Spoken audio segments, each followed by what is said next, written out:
All right, we want to welcome you into Rolling Out Studios. How you feeling today? I feel awesome. That's awesome. That's awesome. I'm your host, Ric Mathis, and today we have the honor of sitting with Aquarius Maximus. So again, we want to welcome you to Rolling Out Studios. And for those who are just now discovering your work, how do you describe what you do in your own words?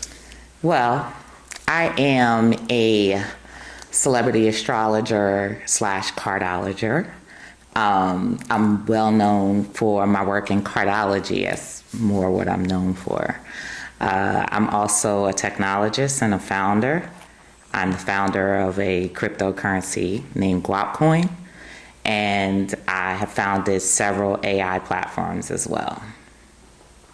Awesome, awesome. So you wear many crowns, as you just stated. I do. From tech visionary to crypto founder, astrology, cardologer. How did your journey begin, and at what point did all of these worlds start to align for you? Well, it's almost as if I've been two people.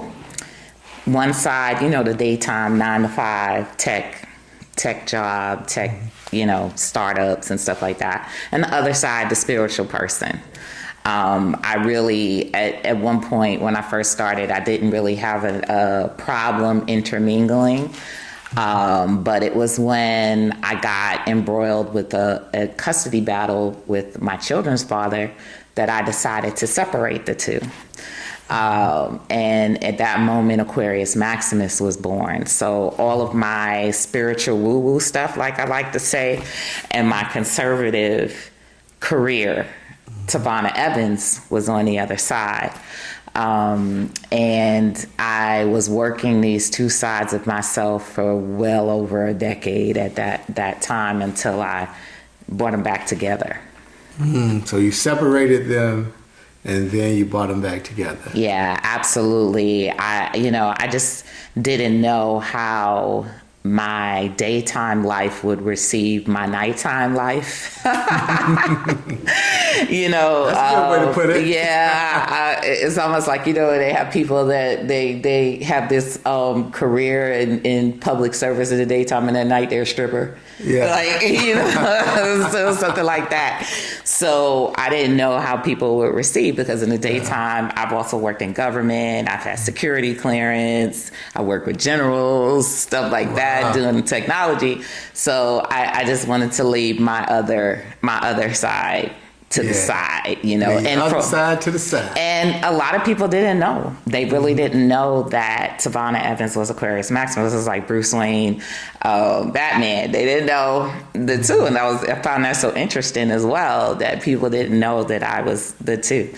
But recently, about 2 years ago, I legally changed my name to Aquarius Maximus, because I just chose, which side I was gonna do, and here I am. So I'm full on Aquarius Maximus now. I kind of feel like I had a gender change, because literally, and they paved the way, because it was so easy for me, and I was like, it had to been that paved the way for me to be able to change my whole identity. So easy. Yeah. Mm-hmm. So Aquarius Maximus. What inspired that name, being that you're not... Are you an Aquarius? I am not. You're not Aquarius. Yeah, I'm not Aquarius, but Aquarius is the sign that rules astrology and those types of things. And, we're talking about the Aquarian age, et cetera. The interesting thing is, it was back in 2014, I changed my name. That name just popped in my head, and Aquarius I just went with it. I just went on Facebook, changed my name to Aquarius Maximus. And when I looked, I had to really dig deep. I'll tell you this. Originally, my birth time was wrong. My mom told me I was born noon. I found out that wasn't the case. So if I was born at noon, that would have made me an Aquarius rising. But I later on found out I'm really a Pisces rising. But in the Vedic astrology, I have Jupiter in Aquarius. So if you're talking about Aquarius Maximus, Maximus is a Jupiterian name, and Aquarius. So there's Jupiter and Aquarius. So that pointed the direction to really where my strength is, I guess you could say. So how did you find out? I'm not born at 12 noon. I was born at, what time were you born? My birth certificate. I was born at 2:10 p.m., not noon. So 2 whole hours? Yeah. And I'm like, Mom, for real? She was so sure I was born at noon, but no, I was born. She knew it was a 2 in there. Yeah, I was born at 2:10. So, but the interesting thing about Pisces rules secrets. It also rules the unknown and the hidden. So really, it was unknown to me, and the truth would come out later, which is a Piscean thing. So I really do fit Pisces rising, especially at the anaretic degree is what we call it. Like the last minute, I'm finding out I'm a Pisces rising and not an Aquarius rising. Wow. So your name itself feels like cosmic and very intentional, which it is, right? Yeah, it does. So the meaning behind Aquarius Maximus, and how does it reflect your mission? People come to me and tell me what it feels like to them when they see Aquarius Maximus. When they hear the name Aquarius, they're like, "Wow, it sounds like from the the movie 300?" Like I'm really battling out there and stuff like that on that side. Yeah. So, which you are. Yeah, I am. And but the interesting thing is, when I go places and I tell people, they say, how you go and you order something, they put a name down. Every single time they put Aquarius down, the person putting the name down is an Aquarius. Every time, it never fails. They go, "Wow, I'm an Aquarius." And they get so excited. I'm in the airport the other day while they're doing, my getting ready to let me through. And the girl sitting there was like, "I'm an Aquarius. Oh my God." Like they get so excited. And I'm like, it's definitely a method to this madness with Aquarius. There's something Yeah. So I guess they probably never forget me when I come through. Yeah, and Maximus is just like the maximum. Yeah, that's like extreme. Yeah. Extreme Aquarius. So it's like Andre 3000. Yeah. So when I hear it, that's what I'm like, Andre 3000, Yeah. Okay. Yeah. So before the code and the cards, before crypto and consciousness, who was Aquarius as a young girl? I was weird. I was definitely a weird kid. A loner? Yeah, I was one of those. I went through a lot of experiences. I went through a lot of my dream world was huge. Like I had, some people would call it night terrors because I would be acting out everything going on in a dream, abductions, this, that, you name it. I've been through it. And so my child, and that's a very Piscean thing too. So my childhood was just very dark, I guess you could say. I had a good childhood, I had good upbringing, good family. I didn't go through some of the things that a lot of people have gone through, but my stuff was internal. Like I went through a lot of internal turmoil with the, with the dream world, I was like, man, it's like I'm an X-Men. I'm battling in nighttime and different, you know what I mean? Like visitations and visiting different places and all of that stuff like that. I just remember that being my childhood. So, it was weird, I guess you could say. Wow. So you would have these battles while you were dreaming?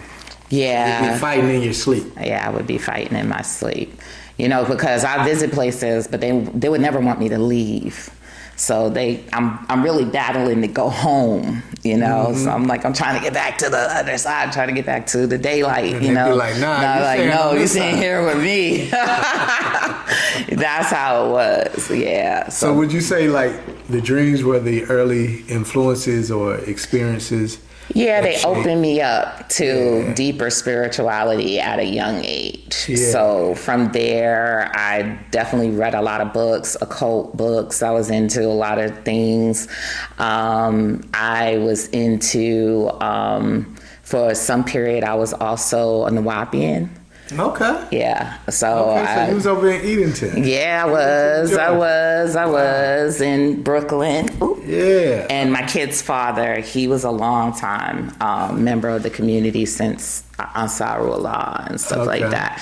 So, and then I, got into the entertainment a little bit. I was a rapper, dancer. What was your stage? You want to tell you? You don't have to. I don't even want to tell you. 8 bars now. We got producers. But I tell you, the beautiful thing is, I met everybody in the industry. I'm talking from Tupac to Heavy D to whatever. Like, my life was like a dream during that time. Like, I got to meet so many greats that we just talk about now, And my kid's father was also a rapper, singer, and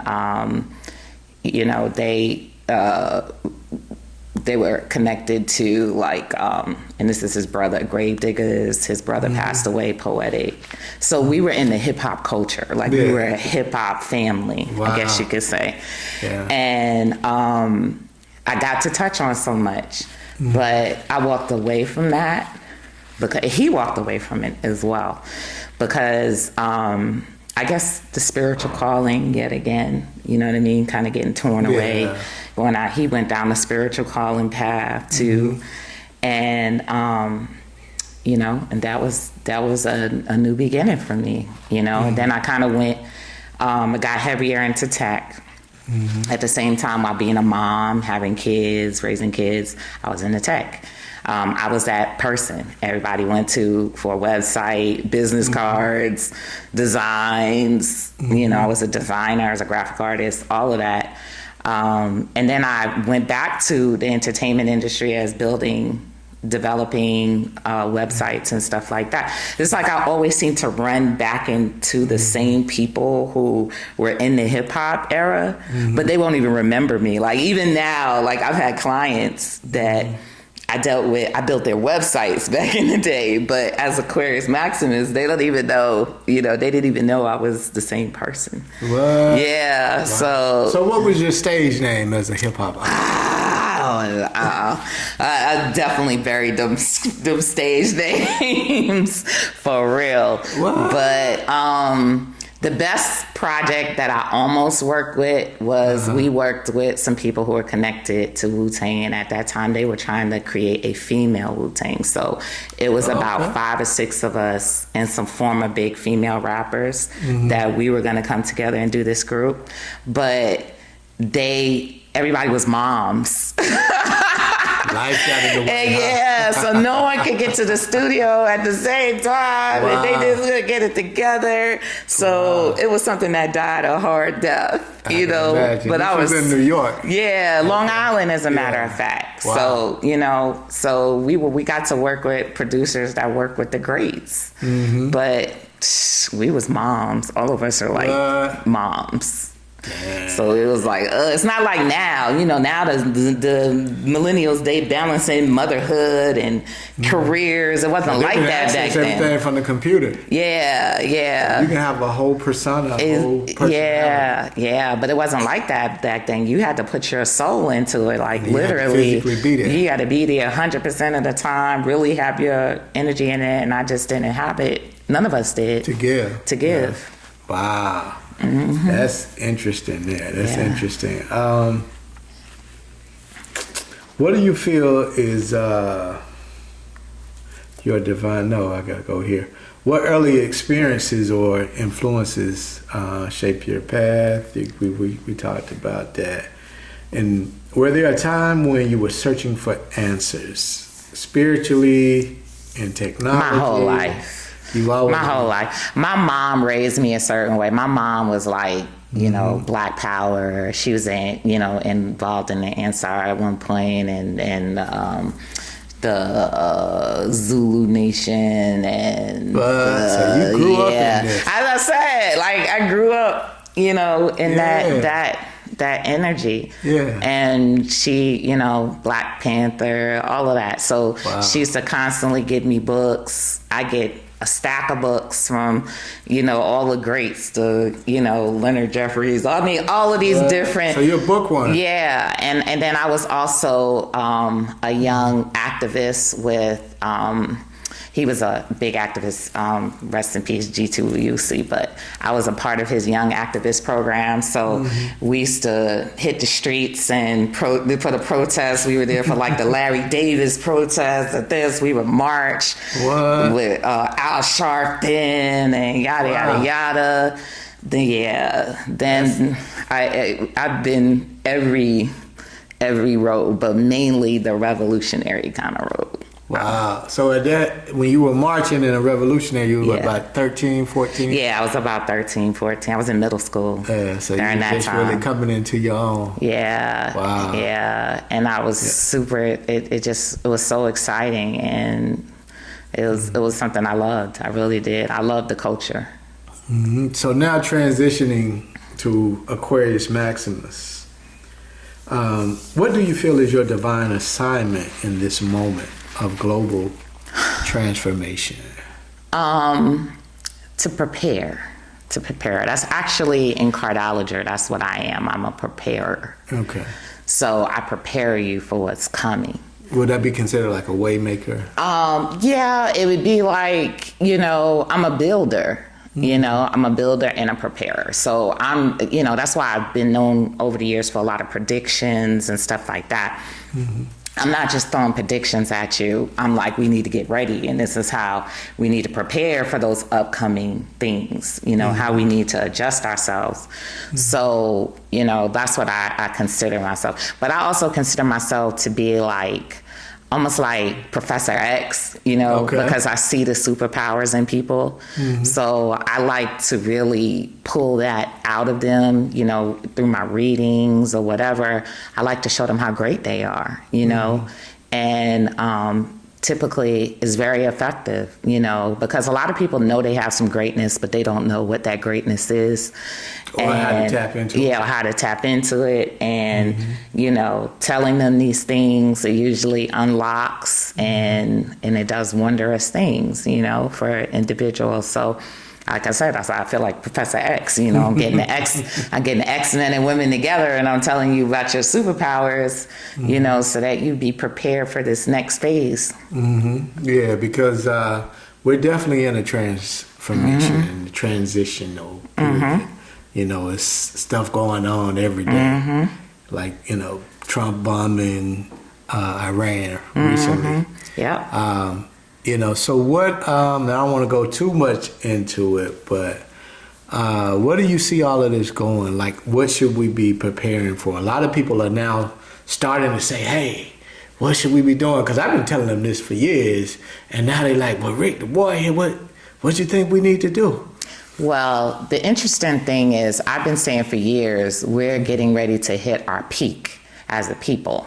Okay. You know, and you know, we just function really well in the middle of war as well. You know, even in astrology, there's a lot of us walking around here with heavy Mars and Pluto placements, and we don't realize that Mars means in war. This is when you're going to really do your thing. This is when you're going to be your best, when the Mars energy is at its peak. You know, so this is actually a great time for us, because this is a time when we can build, you know what I mean? Because while things are coming down, we should be building up. All of the things that we wanted to do as a community, we're at the time we actually can do them. Yeah. You know, so we're coming into our golden age, so to speak. And people are like, really? Like, what? Like, I mean, hey, you done been through the worst already. Go look back. You know, what worse you haven't been through in your personal life? We survived slavery. Yeah, exactly. So, but the good thing is, you know, we're coming up. We have more access to things, more access to money. The hip hop world is graduating from the world of music into tech. This is something I talked about, because the card that really rules hip hop is connected to tech and entrepreneurship. right? So when we become mature, because we just came out of the hip hop 50, so that's 50 years. So now we're in the Saturn period of this particular card, which is actually deals with entrepreneurship and technology, and actually and leadership and politics, right? So that's why you see a lot of the older rappers crossing over into investing in this and doing things like that, and tech and using more tech, because we use more tech in our day-to-day lives now than ever. So this is a great time for us, really is.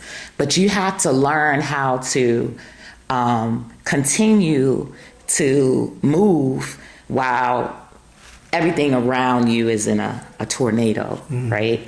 Which is actually a gift of particular Black women have that gift. To be in the middle of the storm, which is why storm, you have storm, to be in the middle of the storm while you're still building something, you're still doing something. So people used to always ask me all the time, because I am a child of Oya too. So people used to always ask me, they'd be like, how do you do all of this? I have 8 kids, right?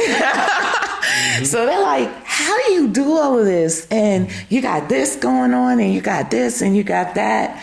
And it's like, I have that much willpower and determination to do what I do, and willpower is a secret power of the ancients, like the Atlanteans and the ancient Egyptians that built pyramids. The people, they think that the aliens said, no, there was a different type of energy back then. These people had more willpower, and more determination. It was a day-to-day thing. So now we're moving into another cycle where we're embarking on getting that same willpower and determination and embracing it. Likely, due to a cataclysm, we kind of put it to the side because out of fear, which is what we tend to do.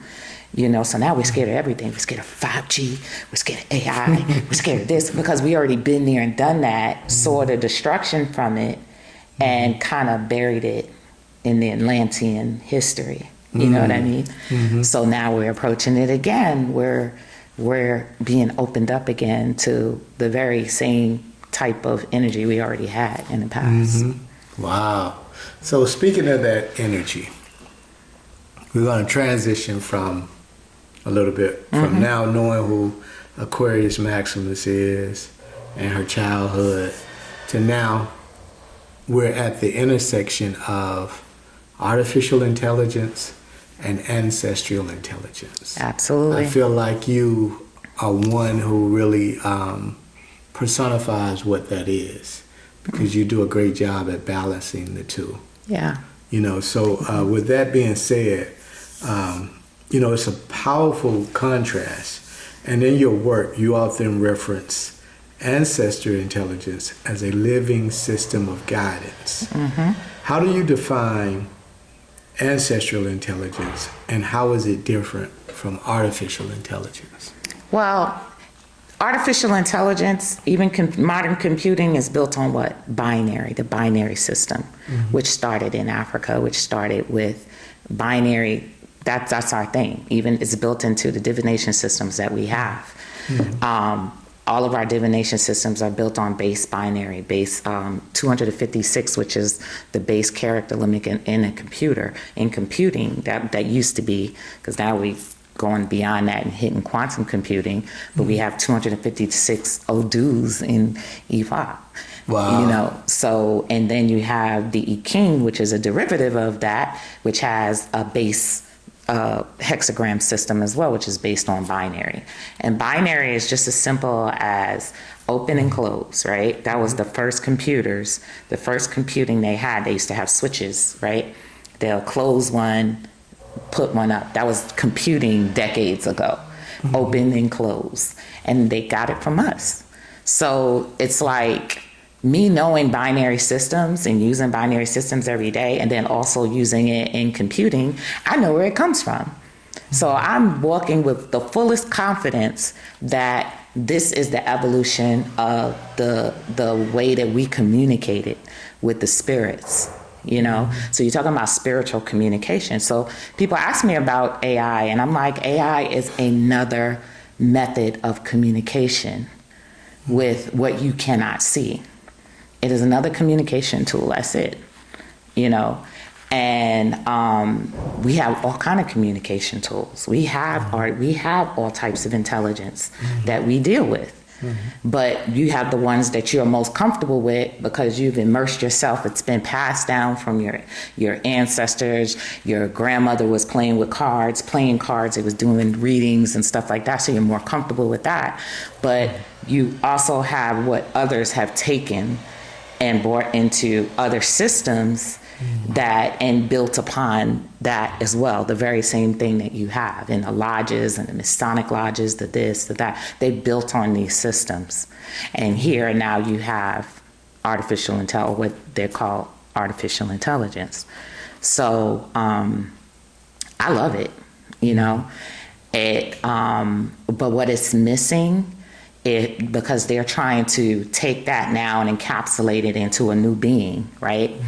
And what it's missing is morality, a moral code to go by, which is what we use in different systems. Like that, they use the I Ching as a morality code, and they use the Odus and Ifa as a moral code. So what I'm currently doing is I want to build my AI, but I want it to have its own spiritual system that it refers to, so that it has a guide. It has a guide built into it. That's what the difference between that and humanity is. We have our guides, our moral codes, and this is going to need the same thing. So what do you tell those people who are kind of reluctant and say, man, that ain't of God. That's voodoo. That's this. You don't need to mess with that. Leave that stuff alone. The funny thing is, their pastors and all of that are doing these same very things, right? Don't know it. I've had more pastor clients than a little bit. Wow. But yeah, they don't know. But the beautiful thing is this coming out into the open and coming through their children.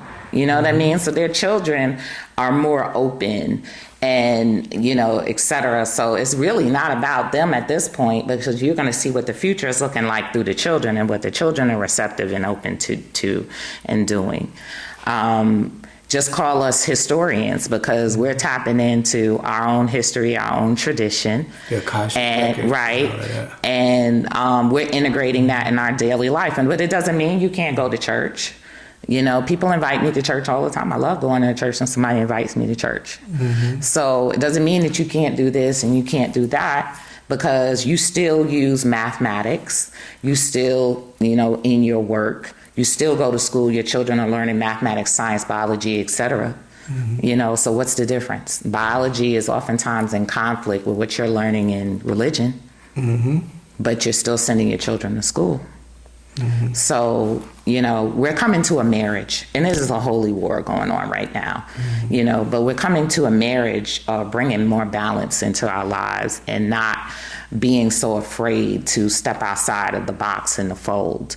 And this is what cataclysms do. They force you to step outside of the box and do something different. This is what all these changes are happening are doing. They force you to step outside of the box and do something different. So how do we prepare? How do we take advantage of these new trends, these new opportunities? Like, for example, people are saying, we're in a recession. But as we know, currency is energy. Yeah, it moves from one. Yeah, it just transfers. It doesn't to the other. Yeah. Exactly. So how do we take advantage of those things and get, in position? Well, you mentioned the step one at this point was really necessary, because you mentioned the word grounding. That is super necessary. And you ground via nature and people. Don't disconnect yourself totally from people. Don't disconnect yourself totally from nature. That's the grounding point. We spend so much time on social media and not enough time in the real life and in the real world anymore, with actual people. going out and touching the ground, going out in nature, going out and seeing what's out there, because now we have this vision that's being projected on us on what's out there, and we're not even going outside to see it ourselves, and we're not acknowledging the things that are happening in the world ourselves. That's the grounding. You have to balance like both of them. I am a nature child, flower child. I'm a tech person and a flower child at the same time.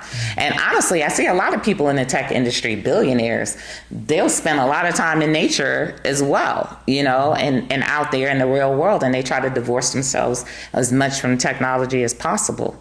So it's not telling you to just immerse yourself into it, but it's telling you that to integrate that into your life, especially the foundational knowledge of what it is, so that you won't be afraid of it. You know, we do that as a people. Like I brought up 5G a couple of years ago. Everybody's talking about 5G. Every time something new comes out, they're talking about it. They're like, oh, it's killing us. It's going to do this. It's going to do that. It is my belief we're immortal. It is my belief that it is our mind that kills us, and that has lowered our mortality. It's our thinking, it's our mind, it's the fears, it's et cetera. I really think that if we tap more into and beyond the fears, then we will live longer. And eventually, yes, we're definitely gonna live longer. But, we're so afraid of the new things that come. And we have to get over that. And we have to tap in. We gotta support the technologists in our community. Because that's a big thing I'm about, support Black tech, because I've struggled through these years. I've built things.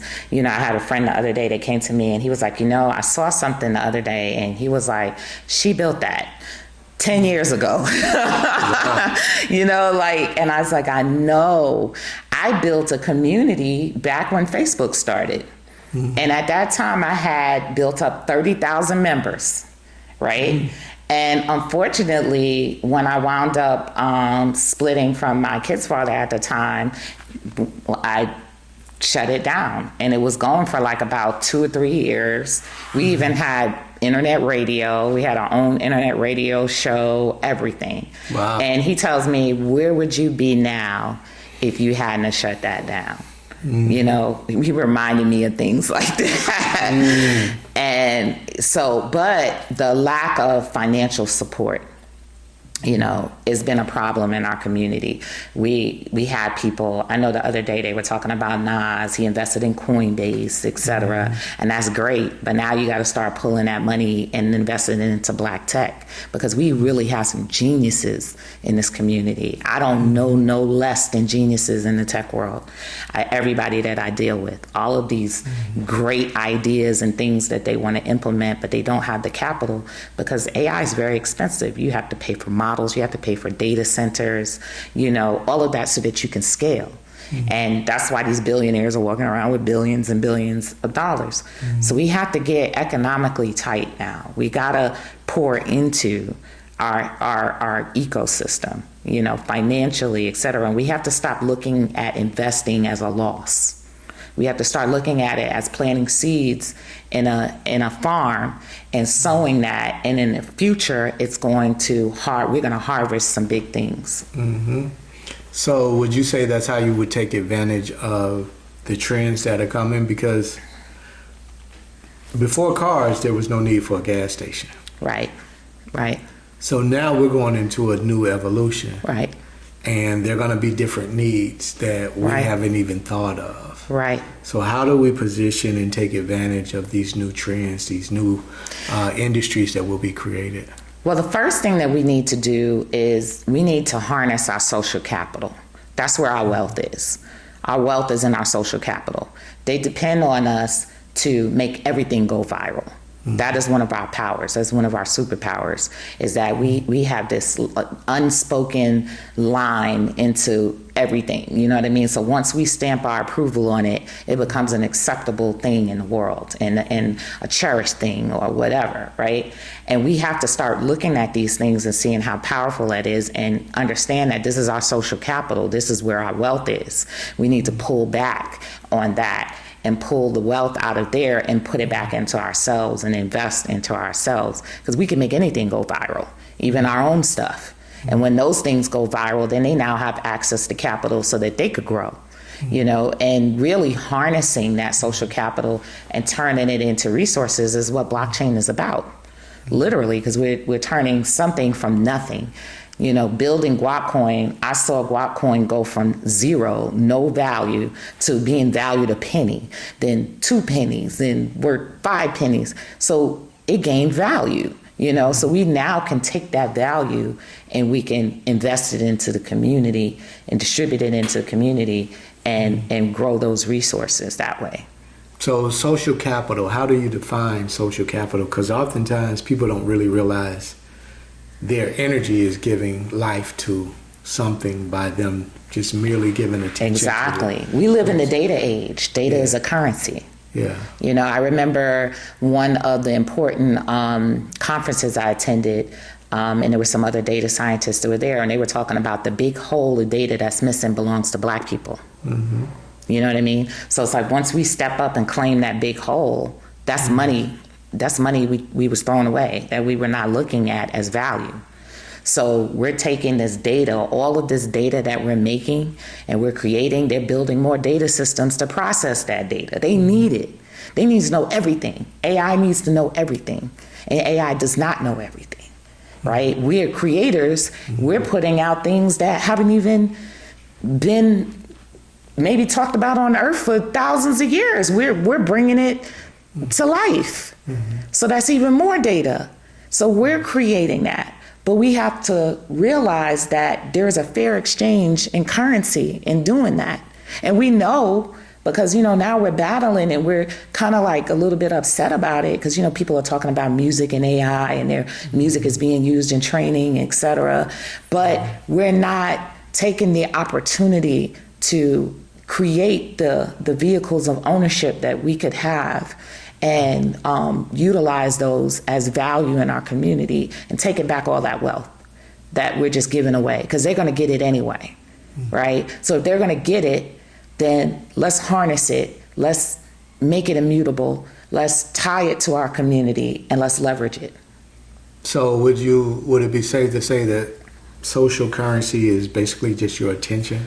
Yeah, that's a big thing. There's a book on that. There's a book on that. Attention. Yes, attention is a currency as well. Mm-hmm. Absolutely. And, it's interesting because in cardology, the card for attention is the card for wealth. It's the 10 of diamonds. So that's the card for attention. That's why people want it so bad. And it's also the card for celebrity, and it's the card for wealth. So, absolutely. Wow. So both forms of AI deal with data. And we're talking about data now. Yeah. Artificial intelligence processes digital data. Mm-hmm. Ancestral intelligence pulls from generational memory and spiritual encoding. Absolutely. You're pulling from that genetics. You're pulling that, and that's your creative force. Now this is you bringing these new creations to being. Even these dances. Who brought these dances to being? Where did they come from? Where did twerking come from? Where did this come from? You're pulling it from ancestral memory and you're bringing it and making it a currency, a part of the economy now. So we have an economy. Same thing with authors, and they're pulling all of this information and they're writing books, and these books become a thing. If you look at somebody like J.K. Rowling, literally became a billionaire off of a book series, and that's where we are right now. So we're really tapping into some good stuff because the value of it is crazy. The value of things now are really beyond. So we're tapping beyond our limitations. Mm-hmm. So how do you personally navigate both in your daily practice? That ancestral intelligence, that artificial intelligence, which is the data and the genetics. The secret to the Aquarian way is knowing its boundaries and knowing when to detach. It's living in a state of detachment, right? Pluto for the longest time has having us going overboard. We just go overboard. Even when you stay on the phone and you're on the phone with somebody for 3 or 4 or 5 hours, pouring so much energy, that's Pluto energy, and it's wasteful. You know what I mean? Mm-hmm. And so you got to start cutting it and cutting everything, limiting things, putting boundaries with things, and time. Time becomes value and valuable. So we have to stop worshiping the attachment, the addiction to people, to drama, to drugs, to food, to everything, and start limiting things. And that is how you're able. People think being a billionaire really is such an expansive energy, when really it's a limited energy. It's very limited.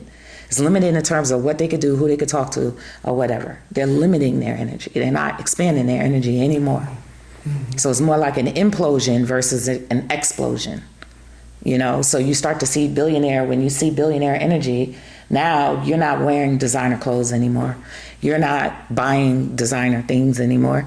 You might want a tiny house like I do. Like right now, literally, I'm moving from bigger houses to wanting something very small and a small footprint. This is how you start really tapping into that next level Aquarian energy. Mm-hmm. Yeah, because I just downsized too from a big house. Yeah. To a condo. Yeah, this is the effect of us embarking on Uranus and Gemini. Uranus is leaving Taurus, where all these possessions, and it killed your attachment to possessions, because during the pandemic you got so much stuff, and then you don't even, it's like a waste. And it's like, I can't even do anything with this. You couldn't go outside with your new outfit that you bought because we was in the thing. You got things sitting around for nothing, nada. Mm-hmm. So now, post-pandemic, you're realizing that all of these things and these attachments was wasteful. Mm-hmm. Now you're looking for more. Now you're looking for an enlightened path, or there's got to be something beyond this now. Uranus and Gemini. Yeah. And Uranus and Gemini, this is genius aspects. This is you tapping into levels of genius now, and creating and et cetera, going back to that. So that's where we're moving. Everything, our transportation is about to change, our living is about to change, all of those things. Yeah, Waymo have the driverless cars. Yeah.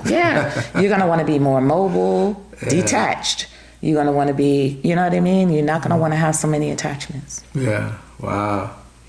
So there's talk of AI becoming godlike in power and presence.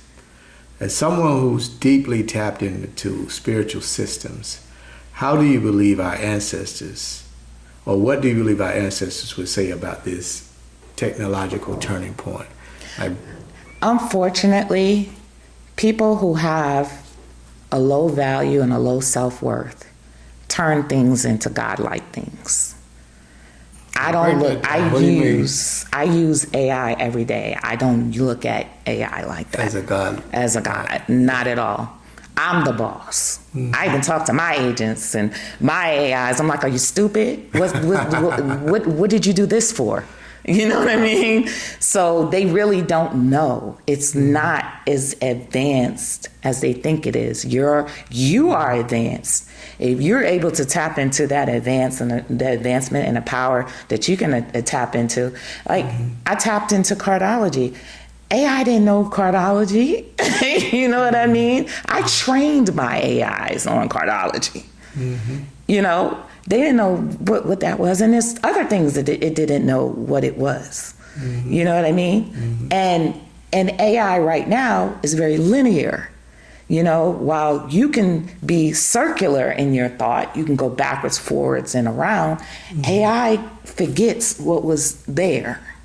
You know what I mean? Like it doesn't have that immediate access to what was 5 minutes ago unless you create an artificial memory bank.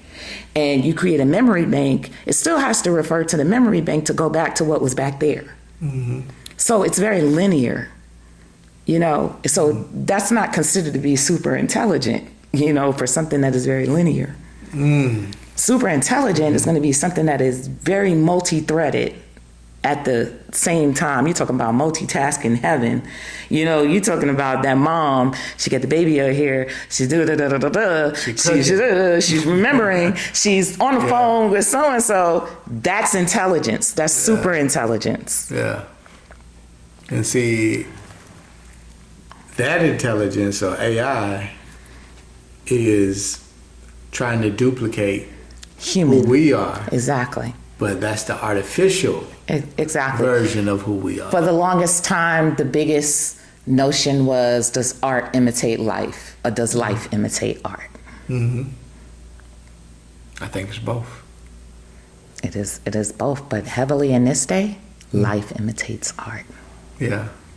Right? And that's the unbalance. And unfortunately, that doesn't take away from what life could be. Mm-hmm. But we have decided to mimic the things, the creations and things that we see through artistic channels. Yeah. We've decided to do that. But then you have the creators that actually make it, right?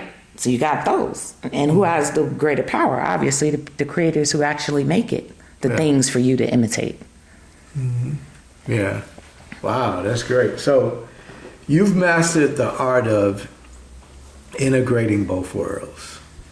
So how do you discern when to rely on ancestral guidance versus machine learning when making key decisions in business and leadership? When I get my butt kicked by the spirits. I talk about this all the time. They gonna jolt me back into reality. Yeah. And that's what they do. That's what the spirits do. As you bump your head, I bump my head. Aquarius Maximus bumps her head. You know, I'm not perfect. You know, I'll get in a time loop and my priorities shift, and I have to reshift my priorities back, because if I jump too much into this world, it's dangerous. I'm protected in this world. But that's what you have to realize. You have to pull away from this world to understand your protection in that. You know, and that's what we call faith.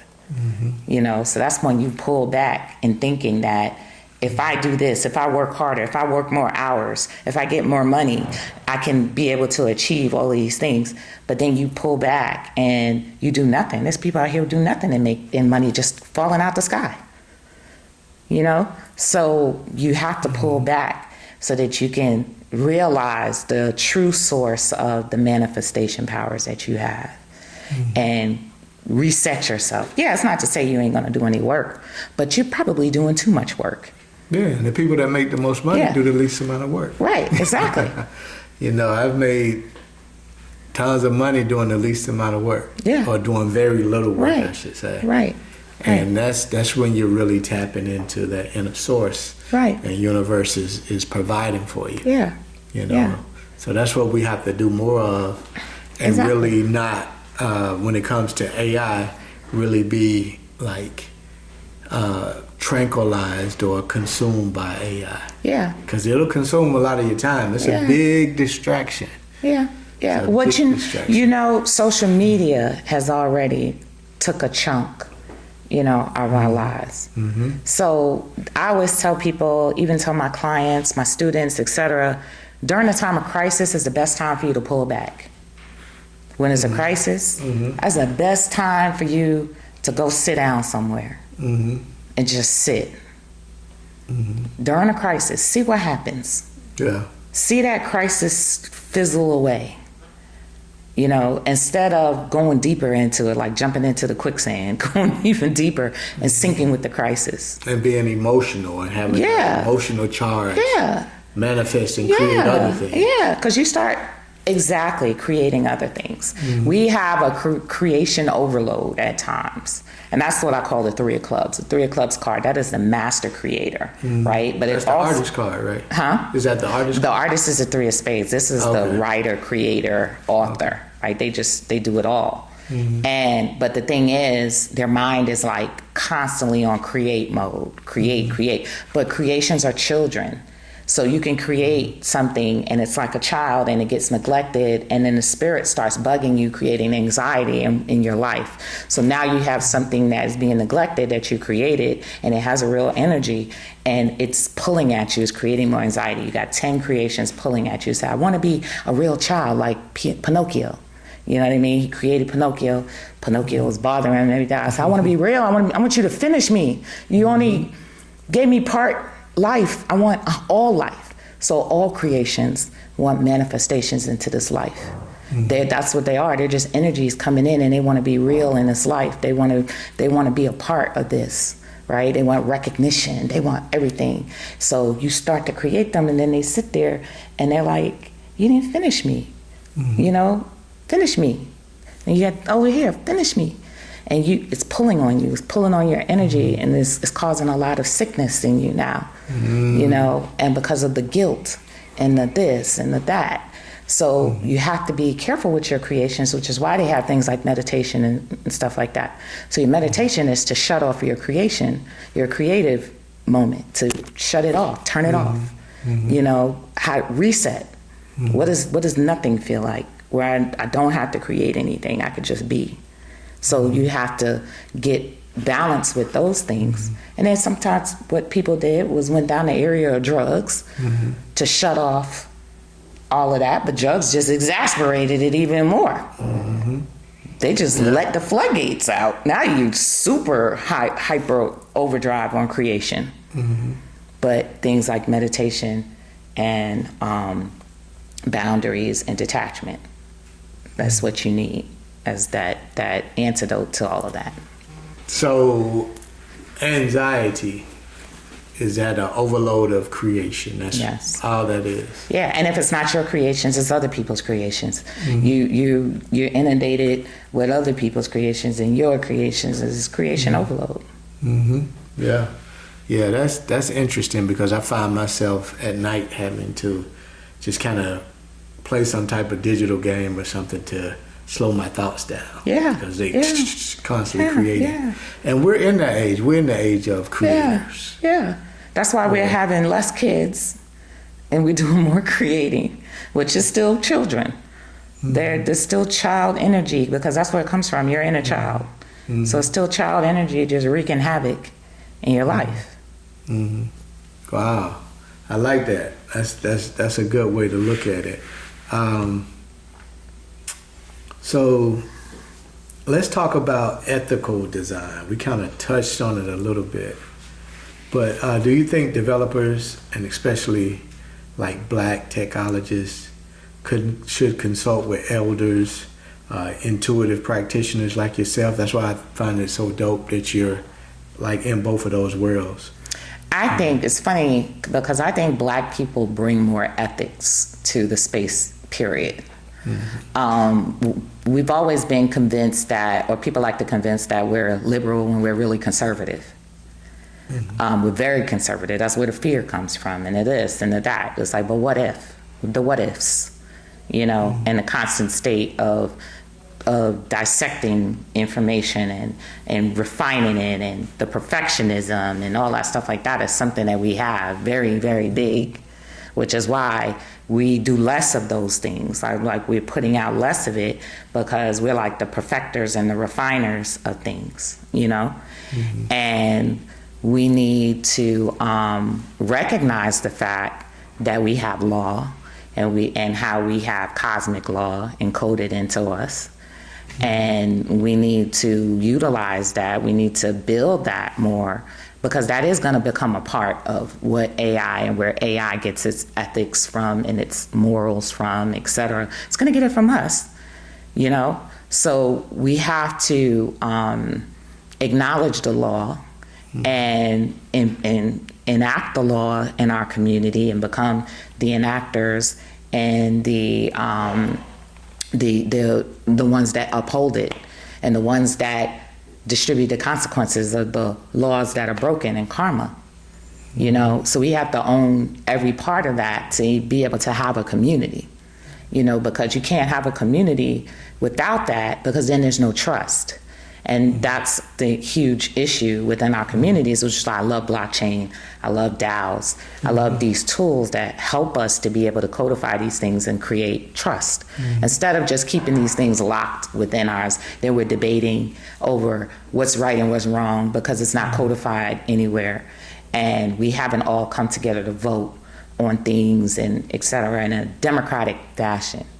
So we need those things so that we can have the community that we desire. So do you think with AI and black people, they're going to come together to ultimately restore ethics in the world? Because right now it's just wild, wild west. Anything goes. Craziness is being promoted. Like oftentimes I say, did I get off on the wrong planet? Like, you got over here a person singing about shaking their ass and bitch this, bitch that, making millions. But then you have a person over here that's teaching something of substance, you know, making pennies on the dollar. But that person that's making millions has to one day return to the people who have the substance. Okay. They have to one day return. You know, when you have a fair system that's set up, when they return, they got to return that cash. This is what they do in the Jewish community. They have entertainers, they have Hollywood, etc. But they have to return. When they return to these communities, they got to return with that investment. We don't, you return to the community, we don't have that system set up for that funneling of that investment to come back into the community. You know, they could never just totally separate themselves from that. It's just not even true.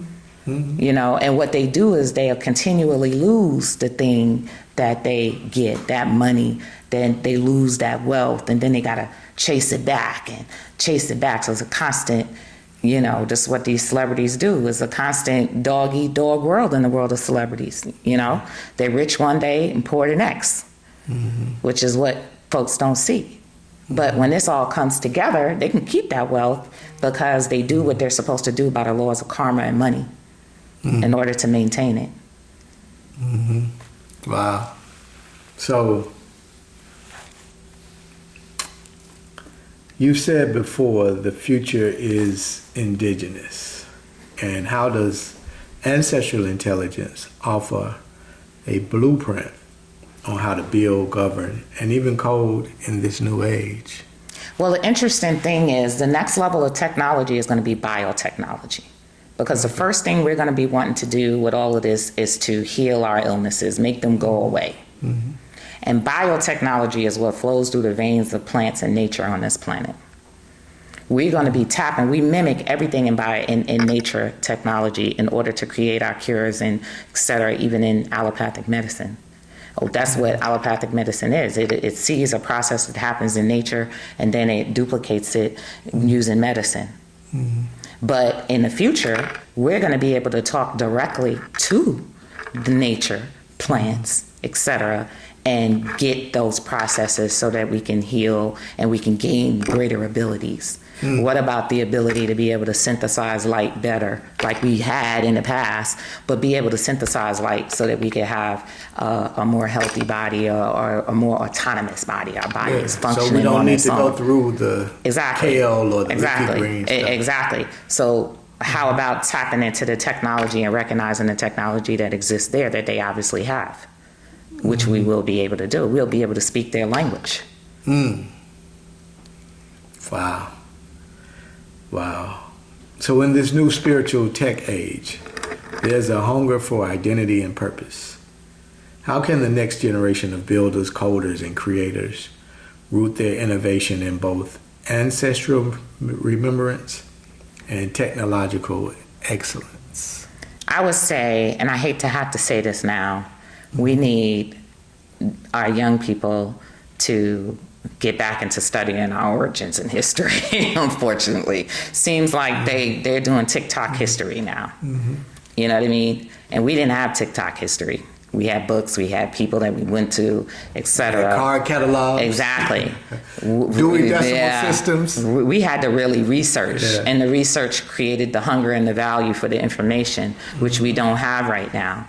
So a lot of the information that we're passing is useless. It serves no purpose. You know, and I tell people that what we're doing on the internet often is things that don't serve any purpose.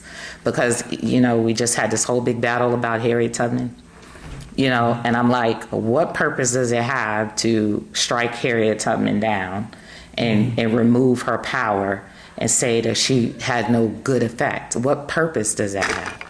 Because if it were not for Harriet Tubman, I would not be the pioneer that I am in hearing these stories over and over again. I use this as food to fuel me so that I can continue to help bring the slaves out of slavery, another level of slavery, etc. So we do things that have no end result of creating something positive. And you know, and then we again throw the baby out with the bathwater, so we already throw out our positive stuff.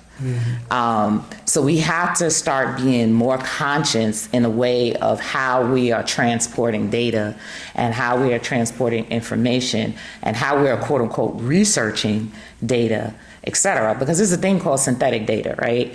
Which is the data that AI is creating now. And that's based off of all of the data it's harvested there. So synthetic data is not as good as real data. You know what I mean? Because it's literally taking bits and pieces of things and creating something, hallucinating and creating things that it is saying is truths. You know, so there's going to be a lot of things out there that are fake, that are not true. And because of the proliferation of synthetic data. You know what I mean? So, you know, I kind of envision maybe you and your family will have your own data that you maintain, that you preserve, so that way down the line, you know, somebody says you didn't exist or what you did wasn't for the purpose that you did it. You know, these are spirits. Like, they take their accolades to the spiritual world. So you're now going to turn around and rob somebody of their accolades that they're taking to the spiritual world. So now they're coming back to fight, bring war and terror on you simply because you took the thing that they worked and devoted their whole life to. Wow. Yeah, that's a great way to put it. Finally, if artificial intelligence could talk to the ancestors, what do you think that conversation would sound like? What would you want them to learn first? Well, I do use it as a communication tool for the ancestors. Okay. So I built an E-King app, and the E-King is what I use I consult the E-King. So what it's going to do is it's going to draw a hexagram, which is what we think is random, but it is not. It's literally tapping into the moment, the time, and pulling that information that exists in that moment in time. And then it's translating it to you, because your communication is really between you and that moment of time. That's where the ancestors are speaking to you at, right? All around you, through different voices, through pictures, through this, through that. So all I have to do is tap into that moment of time as well and give it a language that I can understand. And it can relay that message to me clearly, with clarity, you know, versus the static messages that we get when we're tapping into spirit or whatever, right? So I do that already with that. And then even to take it further, I'm currently working on a platform that will allow you to be able to communicate with your ancestors that have passed on. So though that's something really big that people do. And I know Deepak Chopra has been working on a platform like that, you know, and a lot of the platforms that are there already are super expensive and inaccessible to the average person. So I'm always about making things accessible to the average person. So that's some of the things that I'm working on right now. So you have a loved one that passes away, then right now we can take information from them, we can take data, we can take their voice, their likeness, etc. And when you feel like you need to have a chat, people in the future are going to be talking with their photos. The photos are not going to just be photos that are on a table. They're going to be ancestors that they're actually talking to. Wow, like a whole hologram? Yeah. Yeah. It starts now. Wow. And so, see, the thing that I see with artificial intelligence is really just how far can your mind expand to tell this thing to do something? Yeah, but the better part is how much can you create limitations on it? Because when we take and we containerize something, we're putting limitations on it. That's when it becomes a product for you. That's when it becomes an asset that you now can utilize everywhere else. That's why there are quote unquote crazy people walking around really with really good information, but nobody will listen to them. Because the information that they're disseminating is just static, it's just everywhere, and it's not containerized. So, but you are able to take it and containerize it. Now you have something that people can utilize, so you're no longer considered to be crazy, so to speak. Wow. Awesome. You got any questions, young man? Man, if I were to speak on this, I'd probably be talking for 2 hours. What? This is crazy. I love it, most definitely. Dope. Yeah, so he's into astrology, so I okay. wanted to invite him in and Okay. have a chance to experience the conversation. I had a spiritual awakening this year. So, Oh, very good. Very good. Yeah. Very good. So how can people keep up with you? What's new on the horizon? Things that you're working on, that you're releasing? Well, speaking of containerize, I was like, I have all these things and I seek to containerize them. So I told you I'm getting ready to launch a browser called Everything Black. And it kind of was born out of my anger of them taking down Everything Black. You know what I mean? Like, oh, we're going to take this down and we're going to take this down. We're going to take this down. That's fine. Let's put it somewhere where we all can find it. And to me, there was no better place than a browser, because that is the gateway to information. So I'm getting ready to launch Everything Black and containerize our culture. So our kids can download a browser and they know where to find stuff. So we can have a browser where we know where to find stuff, and we know where to find the word really, because you know how we got the word, we got the underground word and things like that. How we can find the truth, or our truth, so to speak. So that's what I'm working on, and I just feel so good, because it feels so on many different levels. It really feels good, and I think we do need to have our things. Because those things bring more value to you, and you value the things that you have. Certain things that you have that are deep on those levels bring more value to you, and we can have more value that we can pour into our currencies, etc. So I'm still working on guap. Guap never fails. We're going on year 8 with guap. Thank you. And I've had many naysayers and all of this stuff, but I built guap and I stay with guap because I believe in us. A lot of people don't believe in us, within us, but I believe in us. I see how valuable we are. Like, I see our value in a way that I don't know too many people see. And it's coming from a data perspective, it's coming from a tech perspective, it's coming from a creative perspective. We have contributed a chunk of the things that have directed the flow of information and life on Earth. So why wouldn't you want to tap into that? So that's what I want to tap into, and make sure that we have what we need to leverage our creativity in a way that can reinvest back into our community. So that's always my thing. And then of course there's Aquarius Maximus. And I don't know where Aquarius Maximus is going. She do what she want to do. But as far as Aquarius Maximus, I've been building more software to expand cardology, to utilize cardology in ways that are beyond, just being able to. Cardology deals with the karmas of the energy of the day. Within a day, there could be 1 million karmas, right? I've only tapped into maybe 20, 30 of them. But I would like to be able to pretty much be the oracle of the day, so we know what we're dealing with totally when we deal with this day's energy. And it's a lot easier to translate that than just astrology.